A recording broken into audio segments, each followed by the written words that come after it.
चंदनपुर नाम के एक गांव में दो भाई रहते थे। बड़ा भाई सोहनलाल जो कि बहुत ही अमीर था और मोहनलाल जो कि बहुत ही गरीब था।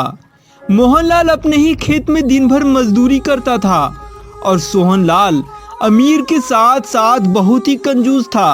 वह अपने ही भाई का बचा कुचा जमीन भी हड़पना चाहता था।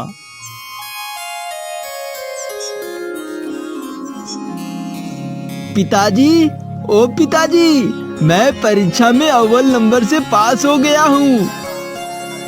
क्या बोले? परीक्षा में पास हो गए? बहुत बहुत अच्छे मेरे लाल। इसी तरह तुम अपने पिताजी का सीना गर्व से ऊंचा करते रहना। पिताजी, अब मुझे आगे की पढ़ाई के लिए शहर जाना होगा। हाँ हाँ, क्यों नहीं बेटा। मोहनलाल अपने बेटे रमेश को अगले दिन पढ़ाई करने के लिए शहर भेज देता है और उसके अगले ही दिन सोहनलाल अपने भाई मोहनलाल के पास आता है। मोहन, ये मैं क्या सुन रहा हूँ? तुम अपने बेटे को पढ़ाई के लिए शहर भेजे हो? हाँ भैया, आगे की पढ़ाई के लिए उसे शहर जाना पड़ा। देखो मोहन, तुम इतनी सी जमीन में तो खेती कर रहे हो और इतने से जमीन में खेती करके भला तुम अपने बेटे को कैसे पढ़ाओगे? उसके लिए तुम्हें पैसे लगेंगे, जो कि तुम्हारे पास तो उतना पैसे है ही नहीं। वो तो है भैया। मैं कैसे ना कैसे करके पैसे का इंतजाम कर लूँगा। अगर पैसे का जुगाड़ नहीं हो पाया तो मैं बैंक से लोन ले लूँगा, लेकिन अपने बेटे को पढ़ा लिखा कर बहुत बड़ा आदमी बनाऊँगा ताकि उसे मेरे जैसे दर दर ठोकरें ना खानी पड़े। अरे मेरे भाई, तुम कैसी बात कर रहे हो? मेरे होते हुए तुम कहीं और से पैसे मांगोगे? नहीं नहीं, मेरे होते हुए तुम कहीं से लोन नहीं लोगे। भैया, मैं कुछ समझा नहीं। अब कहना क्या चाहते हो? मैं बस ये कहना चाहता हूँ मेरे भाई कि तुम अपने बेटे की पढ़ाई के लिए तुम्हें कहीं और से पैसे मांगने की जरूरत नहीं है। आखिरकार मैं तुम्हारा बड़ा भाई हूँ, मैं दूंगा ना तुम्हें पैसे। भैया, आप तो मुझे जानते हो कि मैं किसी से उधार नहीं मांगता, तो फिर मैं आपसे कैसे ले सकता हूँ? अरे कोई बात नहीं, तुम मेरे भाई हो, तुम मेरे से पैसे ले लेना। इसके बदले तुम अपना खेत गिरवी रख देना जैसे बाकी लोग रखते हैं। भैया, ये आप क्या कह रहे हो? मैं अपने खेत को गिरवी रख दूं? इसी खेत के बदौलत तो मैं अपने बेटे को शहर भेज पाया हूँ। मुझे माफ कीजिएगा भैया, मैं अपने खेत को गिरवी नहीं रख सकता। इतना कहकर मोहनलाल वहां से चला जाता है। कुछ दिन बीतने के बाद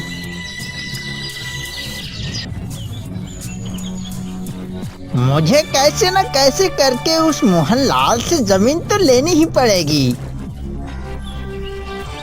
सोहनलाल फिर से मोहनलाल के घर चला जाता है। मोहनलाल, मैं तुम्हारी ईमानदारी से बहुत ही प्रसन्न हुआ।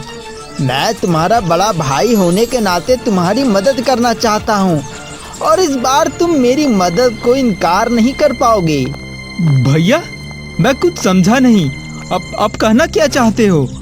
देखो मोहन, तुम चाहो तो मुझसे पैसे मत लो और ना ही अपनी जमीन मेरे पास गिरवी रखो। जो मेरी जमीन है वो तुम्हारी जमीन से 2 गुनी अधिक है। तुम एक काम करो, कुछ दिन तुम उस जमीन पर खेती करो जिससे तुम्हारा काफी मुनाफा होगा। मोहनलाल ना चाहते हुए भी अपने भाई की मीठी बातों में आकर सोहनलाल के दिए हुए पेपर पर अंगूठा लगा देता है, क्योंकि मोहनलाल पढ़ा लिखा नहीं था और मोहनलाल इस बात से भी अनजान था कि पेपर में आखिर लिखा क्या हुआ था। कुछ दिन बाद मोहनलाल उस जमीन पर खेती करने के लिए चला जाता है। अरे ये क्या? ये जमीन तो पूरी तरह से बंजर है, इसमें तो कोई फसल भी नहीं उगेगी। मोहनलाल अपने भाई के पास जाता है। भैया, आपकी जमीन तो पूरी तरह से बंजर हो गई है। आपकी जमीन तो कोई काम की नहीं है। मेरी जमीन वापस चाहिए भैया, मेरी जमीन वापस दीजिए। मोहन, तुम ये मत भूलो कि तुमने इस पेपर पर अंगूठा लगाया था और इस पेपर पर यह लिखा था क्योंकि तुम्हारी जमीन अब से मेरी जमीन है और तुम्हारी ही सहमति से जमीन का अदला बदली हुई है। अब तुम्हारा इस जमीन पर कोई हक नहीं है। ये बात सुनकर मोहनलाल वहाँ से घर आ जाता है। मोहनलाल अपने बेटे की आगे की फीस नहीं दे सकता था, जिस कारण से रमेश भी घर आ जाता है। घर आने पर मोहनलाल अपने बेटे को वो सारी बात बता देता है। आप चिंता ना करो पिताजी, मैं अपने चाचा को अच्छी सबक सिखाऊंगा। अगले दिन दोनों बाप बेटे खेत पर चले जाते हैं। कुछ देर बीतने के बाद रमेश अपने साथ सोने के सिक्कों के साथ आता है और गांव वालों को कहने लगता है, देखो चाचा, अब हमारी तो किस्मत ही खुल गई। अब हमारी जमीन में तो काफी सारे सोने के सिक्के निकल रहे हैं। अब तो हम भी माला माल हो जाएंगे। आहा! अरे बेटा, ये तुम क्या बोल रहे हो? सोने के सिक्के, और वो भी उस बंजर वाले जमीन से? अरे बाबा, अक्सर सोने के सिक्के बंजर जमीन से ही तो निकलता है। इतना कहकर रमेश वहाँ से चला जाता है और ये खबर पूरे गांव में आग की तरह फैल जाती है। और जैसे ही ये बात सोहनलाल को पता चलती है तो वह पेपर लेकर अपने भाई के पास चला आता है। मोहनलाल, अब मेरी जमीन वापस दे दो। पर भैया, वो जमीन तो अदला बदली की थी ना, और आपने ही तो कहा था कि अब से ये जमीन मेरी है। अरे मेरे प्यारे छोटे भाई, मैं तो उस समय सिर्फ मजाक कर रहा था कि उस जमीन पर तुम अधिक फसल उगाओ। देखो चाचा, आपको आपकी जमीन तो मिल जाएगी, लेकिन एक शर्त है। बेटा, मेरी तुम्हारी सारी शर्तें मंजूर है, बस मेरी जमीन वापस कर दो। ठीक है चाचा, तो सुनिए, आपको भी हमारी जमीन वापस करनी होगी और साथ ही 5 लाख रुपया भी देना होगा, तभी हम आपको आपकी जमीन वापस लौटाएंगे, वरना नहीं देंगे कोई जमीन। सोहनलाल लालच में आकर रमेश की सारी बात मान लेता है और रमेश को कागज और पैसे दोनों चीज दे देता है। उसके बाद सोहनलाल तुरंत अपने खेत को जाता है और दिन भर सोहनलाल अपने खेत की खुदवाई करवाता है, लेकिन उसके हाथ कुछ नहीं लगता। और फिर सोहनलाल सारी बात समझ जाता है। ये क्या? ये दोनों बाप बेटे तो बड़े ही चालाक निकले, हमको ही बेवकूफ बना दिया। ए राम, ये क्या हो गया? ये दोनों तो मुझे बर्बाद कर दिए। और इस तरह सोहनलाल लालच का शिकार हो गया। चंदनपुर नाम का एक बहुत ही सुंदर सा गांव था।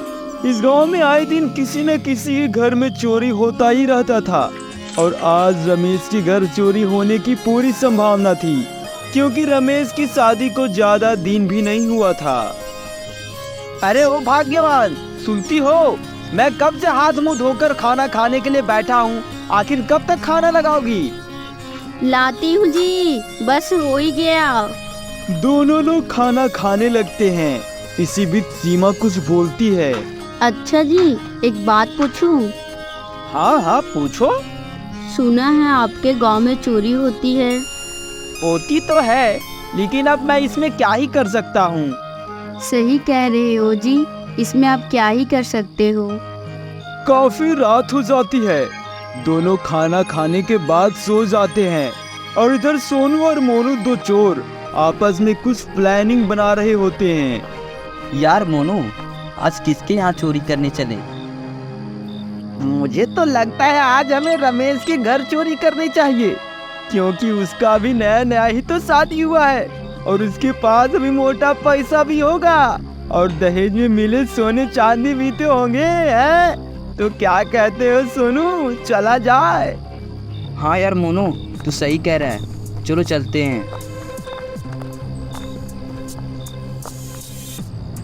दोनों अपने अपने थैले लेकर चल देते हैं। रमेश के घर पहुंचते ही पहले खिड़की से झांक कर देखते हैं और फिर दरवाज़ा तोड़कर अंदर से सारा सोना और पैसा थैले में रखकर वहां से फरार हो जाते हैं। अगले दिन जब सीमा देखती है, हे भगवान, ये सब क्या हो गया? हमने किसी का क्या बिगाड़ा था? अरे अरे, क्या हो गया? तुम इतना शोर क्यों मचा रही हो? देखिए ना, हमारे घर में चोरी हो गया है। चिल्लाओ नहीं तो क्या करूं? रमेश यह सब देखकर दंग रह जाता है और वह तुरंत ही राजसभा में पहुंच जाता है। महाराज, आज फिर से हमारे गांव में चोरी हुआ है और आपके सैनिक सिर्फ हाथ पर हाथ धरे बैठे हुए हैं। आखिर किसके घर में चोरी हुई है? महाराज, आज मेरे घर में चोरी हुई है। मेरे शादी में जो कुछ भी सोने चांदी मिले थे वो सब चोरी हो गई है। तुम चिंता ना करो रमेश, हम जल्द ही उस चोर को पकड़ लेंगे। तुम बेफिक्र होकर घर जाओ। राजा तुरंत अपने सभा को विराम कर अपने राजगुरु से मिलने चले जाते हैं। प्रणाम गुरुदेव।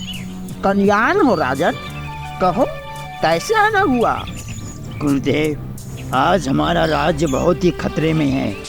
गुरुदेव, हमारे राज्य में आए दिन चोरियां होती रहती है, जिस कारण मेरी प्रजा नाखुश है, जिस कारण मैं भी चैन से सो नहीं पाता। गुरुदेव, आप ही कोई रास्ता दिखाइए। राजन, बस इतनी सी बात के लिए तुम चिंता कर रहे हो? तुम एक महान सेनानायक हो, जिसने समस्त राज्य के राजाओं को अकेले धूल चटा दिया था, और राजा आज एक चोर को नहीं पकड़ सका। ऐसी बात नहीं है गुरुदेव। चोर कैसा दिखता है, कहाँ रहता है, ये किसी को भी नहीं पता। अच्छा, तुम एक काम करो राजन, पूरे गांव में ये ऐलान कर दो कि आज राजा साहब पूरे गांव को एक एक सोने के सिक्के का वितरण करेंगे। लेकिन इससे क्या होगा गुरुदेव? देखो राजन, अगर तुम ऐसा करोगे तो चोर तुम्हारे खजाने तक अवश्य पहुंच जाएंगे और तुम उसे आसानी से पकड़ सकते हो। धन्यवाद गुरुदेव, हमें मार्गदर्शन दिखाने के लिए। राजा वहां से चला जाता है और सारी बात मंत्री को बता देता है।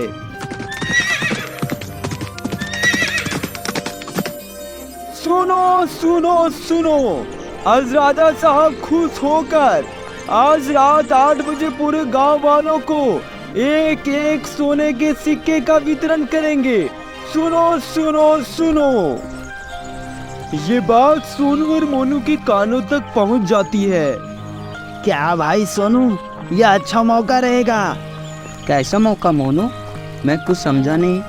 अरे भाई, यही तो मौका है राजा का खजाना लूटने का। क्या राजा के महल से खजाना लूटना है? नहीं नहीं भाई, हम लोग छोटा मोटा चोरी करने वाले लोग हैं। कहाँ जाएंगे हजारों सिपाही के बीच चोरी करने? कहीं गलती से पकड़े गए तो? नहीं नहीं भाई, हम तो चोरी करने के लिए नहीं जाएंगे।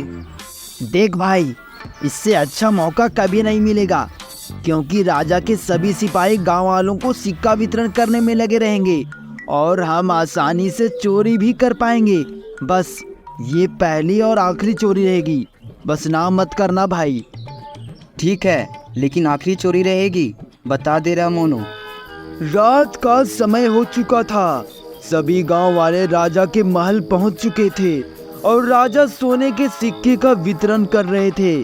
धीरे धीरे महल पूरे गांव वालों से भर चुका था। तभी वहां सोनू और मोनू चुपके से राजमहल के खजाने तक पहुंच गए, लेकिन मंत्री का ध्यान सब पर था, कौन आ रहा है और कौन जा रहा है। मंत्री सोनू और मोनू का पीछा करते करते दोनों को गोदाम में रंगे हाथ पकड़ लिया और राजा के पास ले आया। महाराज, यही 2 चोर है, आज हमारे सोने के गोदाम से सोना चोरी करने का प्रयास कर रहा था। देख लो गाँव वालों, यही वो दोनों चोर हैं जिसने हम सब का जीना हराम कर दिया था। मंत्री, इन दोनों को कारावास में डाल दो और 10 सालों तक वापस नहीं निकालना। मंत्री उन दोनों को कारावास में बंद कर देते हैं और इधर लोग महाराज जी का जय जयकार करने लगते हैं और इस तरह महाराज और उसकी प्रजा चैन की सांस ली।